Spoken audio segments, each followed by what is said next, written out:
Every year around the holidays, parents face the fear of how to handle gifts with their autistic child. Here's one scenario. Their autistic child opens a gift and says no, or that's wrong, or shuts down or won't come into the room at all. And instantly, the whole atmosphere changes. And you're left standing there, embarrassed, hurt, sometimes resentful that people don't see how much effort went into that one moment. Then come the comments from relatives, the look from partners, the siblings staring wide-eyed. If this has ever happened to you, please stay with me. It isn't ingratitude, it isn't disrespect, and it absolutely isn't a reflection of your parenting, no matter what your relatives might say. There are real neurological reasons autistic kids struggle with gifts, surprises, and big emotions. Today, we'll talk about exactly what's going on under the surface, how to set things up for success without feeding your child's rigidity, and what it looks like to take the long view, helping your child grow their flexibility while you find your own sense of peace in moments that can be genuinely hard. And toward the end, I'll share the mindset shift that changed everything for me. Before we talk about gifts, I want to tell a story from my own life about how for my son, joy can be completely overwhelming. My son asks all day to see his Aunt Debbie. He adores her. He brings her name up constantly. But when we actually arrange a visit, he runs out of the room. Sometimes he barely says hello. He might not interact at all. This isn't rejection. This is what emotional overwhelm looks like for him. The joy is so big that his nervous system can't handle it in real time. Lucky for me, Aunt Debbie is an extraordinary human. She doesn't take it personally. She simply understands that he needs time to process the emotion being with someone he loves so deeply. Now take that same dynamic and layer it onto a holiday, onto gifts, onto surprise, onto pressure, onto people watching. Nothing says relaxing holiday like an audience silently judging your gift opening technique. It's not surprising that so many autistic kids struggle, and here's why. First, surprises are dysregulating. The waiting, the suspense, the unknown. For many kids, this is stressful, not exciting at all.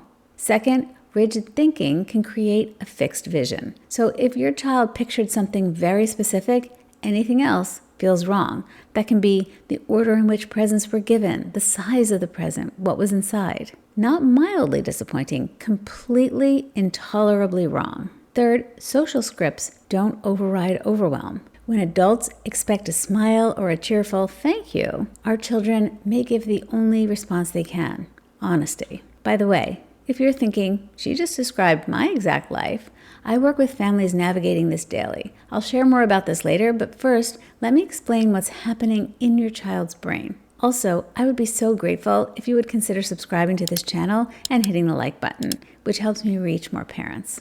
So this situation can put us in an impossible spot. We're trying to create something meaningful. Autistic kids are trying to manage unpredictable emotional output.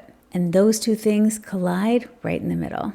You, as a parent, are juggling your child's reaction, your own embarrassment, relatives' judgment, the partner whispering, "You're enabling this," siblings who feel some disappointment in the experience, and inside you're thinking, doing the best I can. I can't wait until the supposed joyful day is over. Parenting autistic kids can feel really lonely, and the holidays sometimes magnify that loneliness. So let's start with reframing this. What looks like ingratitude is often, first, just a nervous system crash, too much emotion, too fast. Or second, it could be executive functioning overwhelm. Opening a gift while being watched is a social, emotional, and sensory task all at once. Honestly, I think most adults would struggle to perform under that kind of pressure. There's a reason we invented online shopping. Sometimes what looks like ingratitude is just emotional honesty without a filter. Our kids often won't say, "Thank you, I love it," if they don't love it. Not because they're unkind, but because their nervous system doesn't have the bandwidth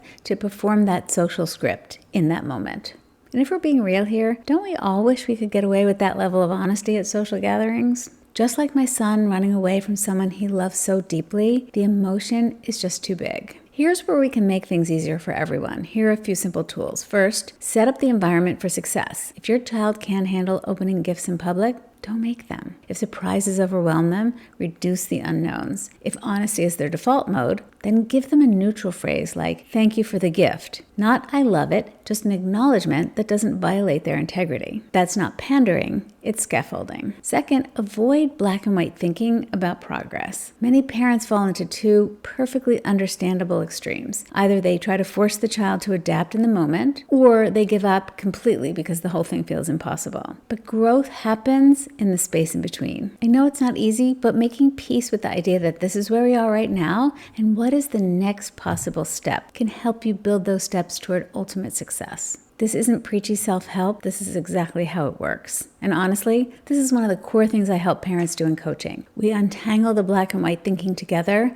find acceptance for what is today, and build a realistic path forward that honors both your child's needs and your family's well-being. So let's talk about what happens when your child wants to run the entire show. It may surprise you that this is so incredibly common, and it's so hard, especially with siblings. Some autistic children try to control every detail of the holiday because predictability feels safer than joy. One helpful approach is choosing the areas where they can have full control and then setting general boundaries around the parts that affect the whole family. So perhaps they can control an element of what they get to do, like when they get to open presents or in what order. They can control the food that they consume, but not what everybody else does. Look, I know the situation is still hard. There is no clean, simple solution, but this is the path to make small steps toward progress. My family's holidays look a whole lot different than they did even just a few years ago. One of the most powerful tools is to learn to process the feelings quickly. I heard a coach this weekend refer to it as metabolizing your feelings, which I thought was such a helpful way to think about it. We don't want to suppress them. We don't want to pretend everything is fine, but we need to feel them, process them, and not stay stuck in the grief of wishing things were different. And here's the mindset shift that I mentioned at the beginning of the video. One year, I bought my son a gift I was sure he would love, and he opened it, looked at it, and said no,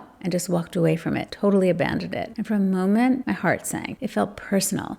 But over time, I realized he wasn't rejecting me. He was overwhelmed by the mismatch between what he imagined and what was in his hands. My peace came when I stopped fighting reality, when I stopped trying to make the moment look like what I wish it could be. Instead, I supported him in what was. And when I embraced the long game, the small steps toward flexibility, and stopped tying my success as a parent to his reaction in a single moment, everything changed. If you're navigating these moments, I hope you'll hear this. You're not spoiling your child, you're not enabling anything, and you're not failing. You're supporting a nervous system that experiences the world intensely, and you're learning to metabolize your own feelings along the way. If you want help building these skills with flexible thinking, the emotional regulation, and the strategic scaffolding, and honestly learning how to metabolize your own feelings through this journey, I work with a small number of families in my coaching program. This isn't for everyone. It's for parents who are ready to invest in real, lasting change and do the work alongside of me. If that's you, there's a brief application in the description. I review every single one personally, and if it seems like a good fit, we'll chat about what's possible for your child and your family. I hope you enjoyed the video, and I'll see you in the next one.